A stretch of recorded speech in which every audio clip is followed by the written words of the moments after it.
Greek rationalism was a philosophical movement amongst Greece that begins in the Archaic period, but extends to the Classical period, and it emphasizes rational philosophy. And what is rational philosophy? It is a philosophy that emphasizes reasons and observation over tradition or faith or mythology. It's basically the beginning of what we call epistemology, or yeah, it's a Greek word for knowledge. And epistemology is the study of knowledge, and a better way of saying this is how do we know what we know, how do we know, and how do we come to an understanding of truth, and we just accept the traditions that have been passed down, or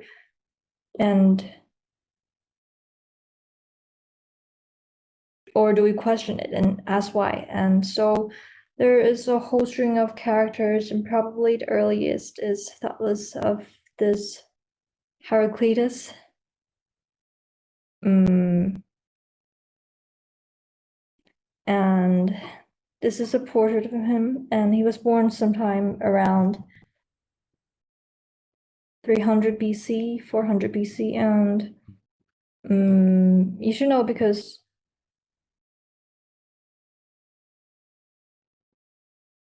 Yeah. yeah. So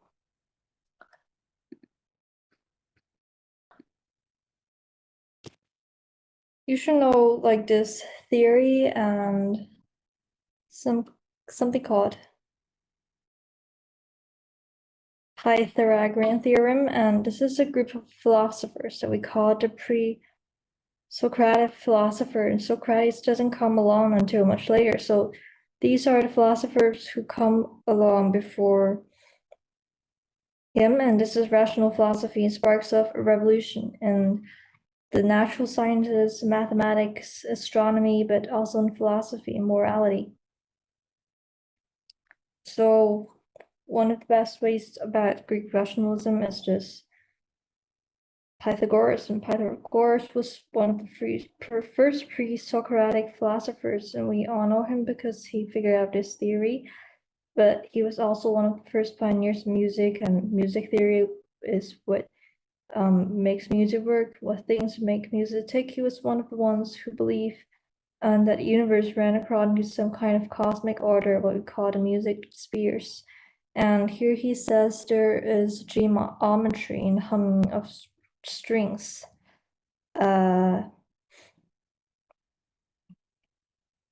And there's music and spacing of spheres. And music is a very mathematical creation. A lot of us come to it instinctively, but he was one of the first recognized music was inherently mathematical in tones.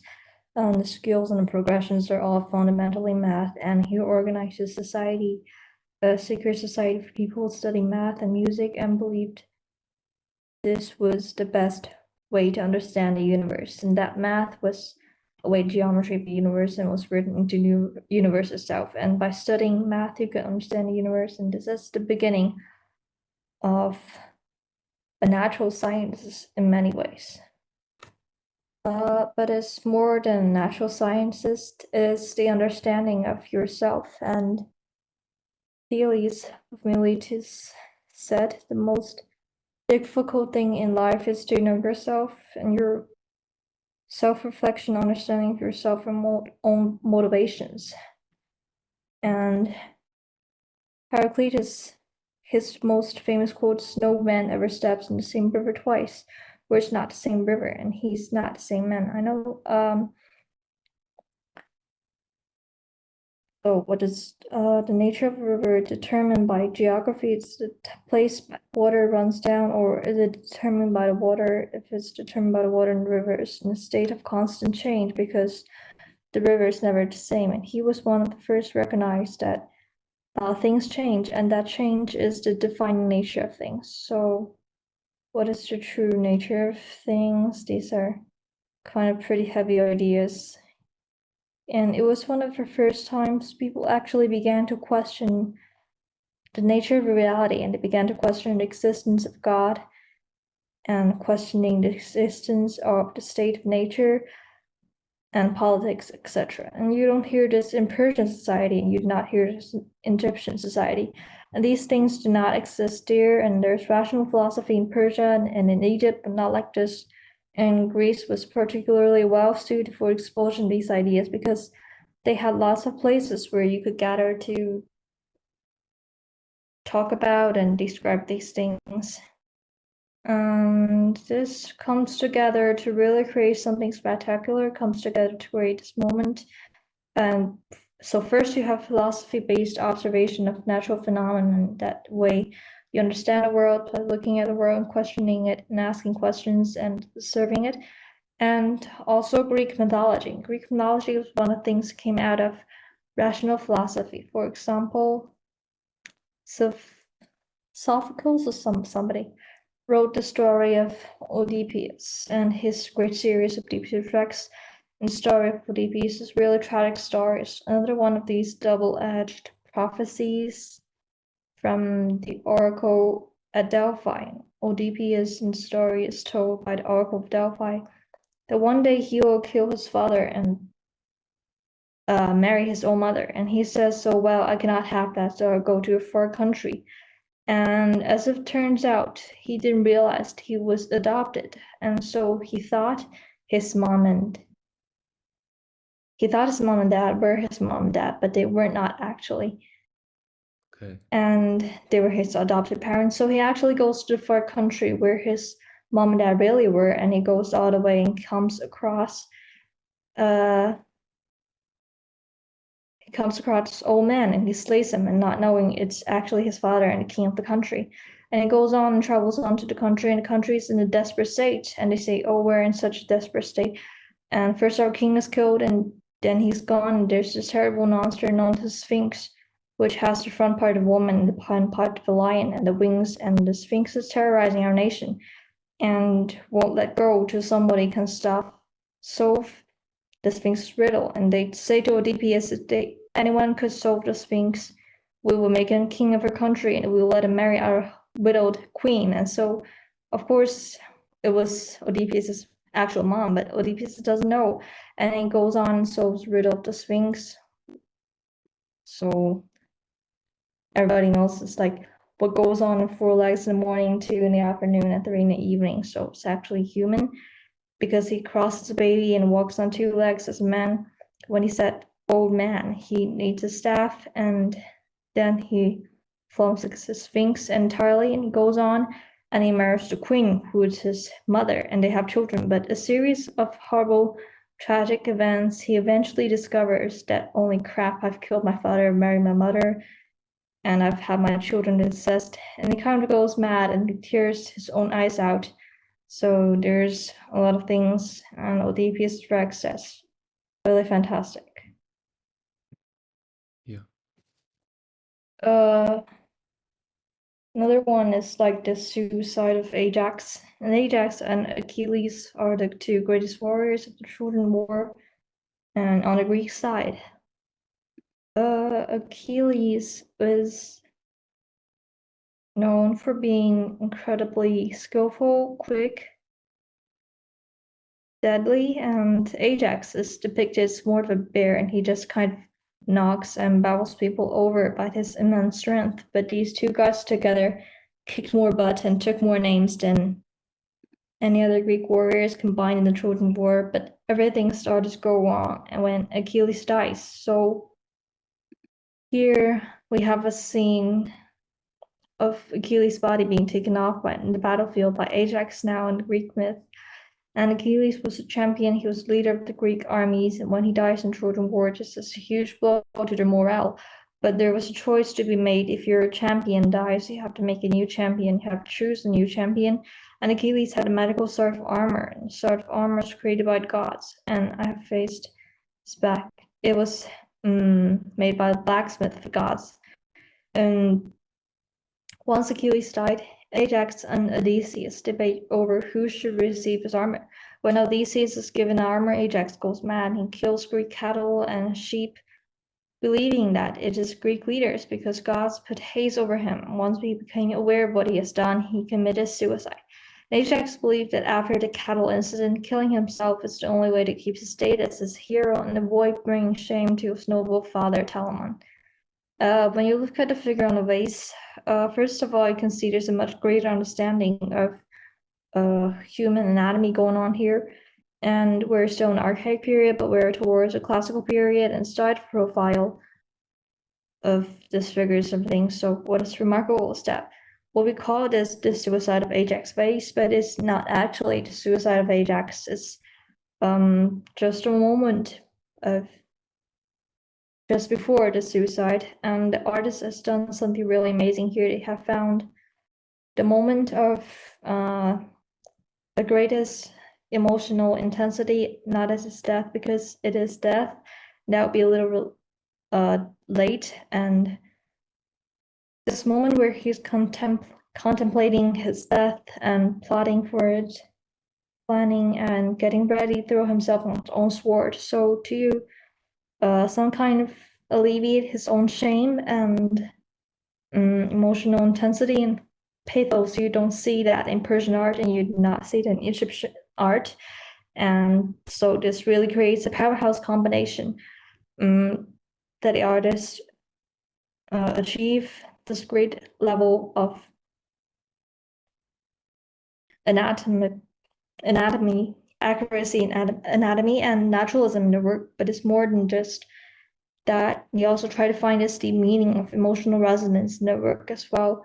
And that's part of classicism too, and that's what really makes it unique.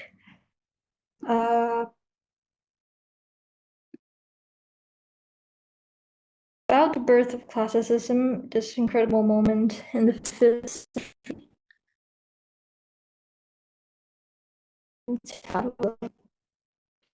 Okay.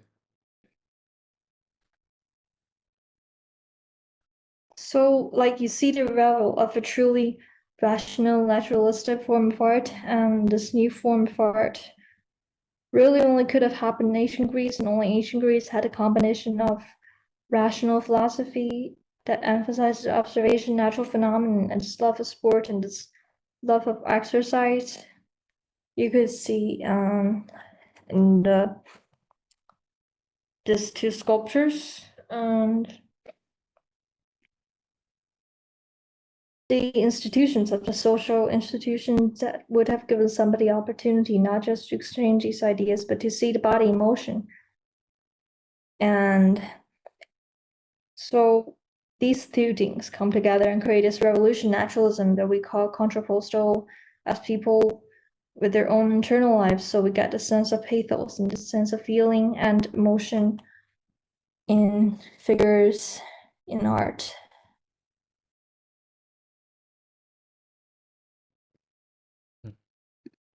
And all of this comes together to give us the first phase of classicism. We call it the severe period, or sometimes we call it the transitional period. The reason why we call it severe period is because the phases are going to be very severe, very like they're not going to have archaic smiles, but they're going to have these stoic expressions and stillness. So you'll see when how they try to find the moment of the most intense potential energy of the body, and the body just before movement occurs. And that the reason they do this is because they want to look as close to life as possible. And the first phase of classicism was happens from around the time period and at the end of Second Persian War. So until about the middle of the 5th century, this is the time period of the Delian League, and this is the alliance of all Greek city-states to fight off the Persians. And that's also the time of early Greek Empire under the Athenians. So we're going to take a look first at a place called Olympia. Olympia is a beautiful location deep here in the Peloponnesian Peninsula, and this is, of course, the famed location of Olympic Games. And you can see the top the famed stadium, and this is where they go to like the Olympic torch, even today for the Olympic Games. Like soon it's going to be held in Paris, but it was also the location of a very famous massive dark temple, and the dark temple is falling down today. But if you look, you can see all these discs, shapes, stone carvings, and it looks like this. They're actually drums, and these are drums from the columns that make up the stadium. And so instead of carving these columns out of single blocks of stone, they would start carving out of drums, and these stone drums would be pinned to each other, so they each have a socket like on inside, and they will line themselves. They will line them, and they were carved of flutings before, and so it is made into enormous columns. And yeah, so now it is most famous for being a site of one of the 7 ancient wonders of the world, which has the Greece statue of Zeus. And so this is a statue where the flesh is made out of pieces of ivory and have been pieced together, and then the clothing is made out of gold. This drawing is probably good reconstruction to give you a sense of the scale of this thing. But that statue was actually created in the classical period, and the temple itself was made during a severe transitional period, sometimes around the year 460. Mhm. And now we're going to be taking a look at the west pediment of the Temple of Zeus. And so here it's very similar to the pediment of Aegina. So in that it has this kind of dynamic composition. You can see we have figures that are laying down to fit the tight, narrow spaces on either end, and they're crouching or fighting. And in the center, we have a god who's taller than everybody else. And this is the star of the temple of Lapis, and the centaurs, which are the famous myths that comes from this region. And the latest people were having celebrating wedding, and so they invented all the subjects of the kingdom and the wedding. And so you have in the very center Apollo and the god presiding, and his hand reaches out to one side. And the reason his hand reaches out to one side is because he's declaring to his allegiance in the fight that it breaks out in the midst of the wedding. The centaurs, which are these half horse, half man figures, they're invited to the wedding and get drunk, and they start to get a little frisky with women, and so they get the men and women start fighting. And this is the origin of the myth of how the centaurs no longer exist if you're in ancient Greece.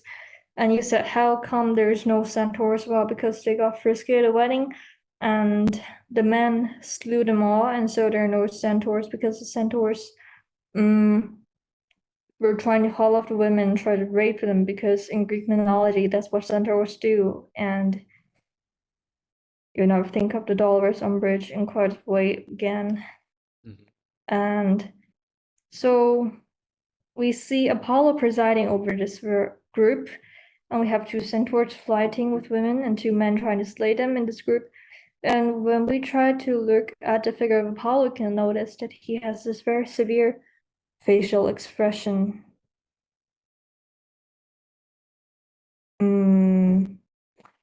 And he doesn't seem too excited about the riot that's going on around him. But we have this idealized human form of the god Apollo. Notice the hair is tightly controlled, but each lock is a little different to recognize. The locks of the hair are going to fall differently, and anatomy is very accurate, particularly the anatomy of the arm and abdomen, as we're going to the individual figures as we look to this grouping on the left of Apollo, which is our right. we can see a woman that is fighting with the centaur, and centaurs grabbed her around her middle, and she is still wearing an elbow to the centaur's head. And yes, she manages to look quite calm. This face is restored partially, but it is pretty accurate of what it would have looked like. So at this time, even though we have moment of action, there's a great deal of calm and reserve going on here. We're seeing moment of pent-up kind of action and just about to break free. On the other side, we have a very famous chariot race that was known in the region as one from the East Pediment again. Apollo presides, he's standing taller than everyone else. And the two contestants are there to either side of him with the chariot races, and everyone else is kneeling or sitting. And this one is a lot more controlled composition. There's not much action figures are waiting to go to the chariot race, and the action is not happening. It is just about to happen. Now we're going back to Delphi, and so remember Delphi is this location where the Oracle of Delphi is, and there's many foundations, many kind of treasuries or dedications or votive objects that are given to God, and there's one that was created during the severe period. It's the very famous charioteer of Delphi. So this was found back in around 5th century, where Christians took over the region and they knocked down all the pagan temples.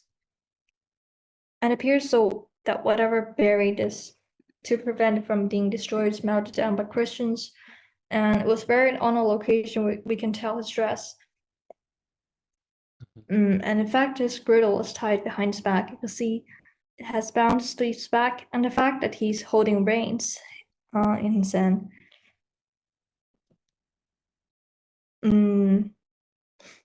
Is that he was meant to be a charioteer, and it's probably a part of a larger group holding the 4 horses chariot, and he's a little bit tall, a little bit long in the legs, and you might notice his proportions are a little bit off. So we talked about this era as an era that is increasingly concerned with proportions, but this guy has legs that go on very long. This is probably because, again, he was standing in the chariot, and the chariot itself was probably up on a large stone, which means people are looking up at it.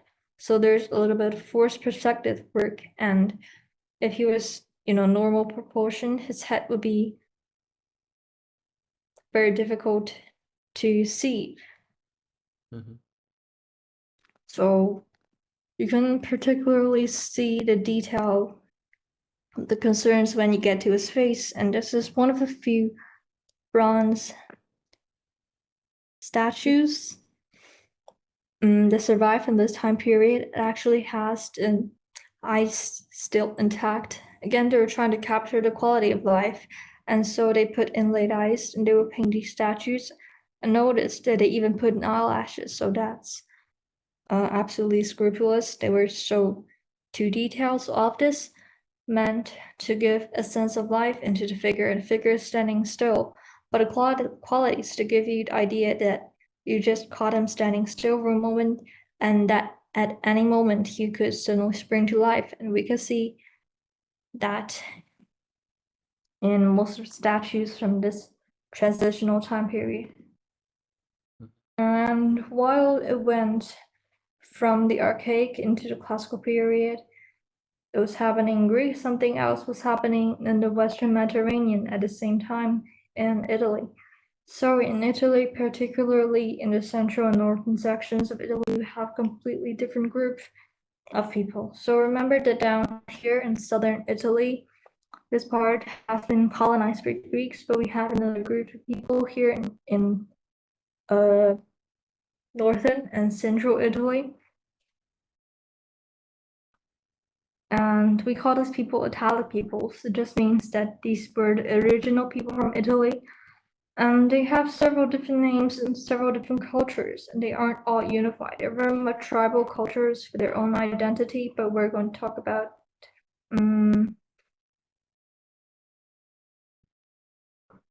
this region called Villanovans, and their first discovered region is Villanova, which is near modern-day Bologna, but we call them Villanova because that's where their artifacts were first found, and they seem to move into this area. They're definitely Indo-European peoples, and they move in right around the collapse of the Bronze Age. So some people actually say that they were remnants of the sea peoples who came into this area. And if you read works of Aeneid by Virgil, the great Roman poet in India, there's the great epic poem of Rome, that tells the story of Aeneas, whose personal flees the destruction of Troy and ends up establishing a new nation on the Italian peninsula. So maybe that's some kernel of truth to this idea that these people from the Bronze Age came and settled here. And then we have another group of people called the Etruscans, and they dominate the central section of Italy. We call it Tuscany because Etruscan, Tuscany, they're related, and they come into this area and have completely different material culture. And we don't know, are they native population that's kind of evolved naturally out of surrounding populations, or they're actually immigrants to the area. And they conquered territory. The Romans rejected the Etruscan monarchy later because it was very strong and powerful government, and the Romans found this to be tyranny. And the Romans came to believe that the Etruscan monarchy was harmful to their concept of public good. So they were later overthrown.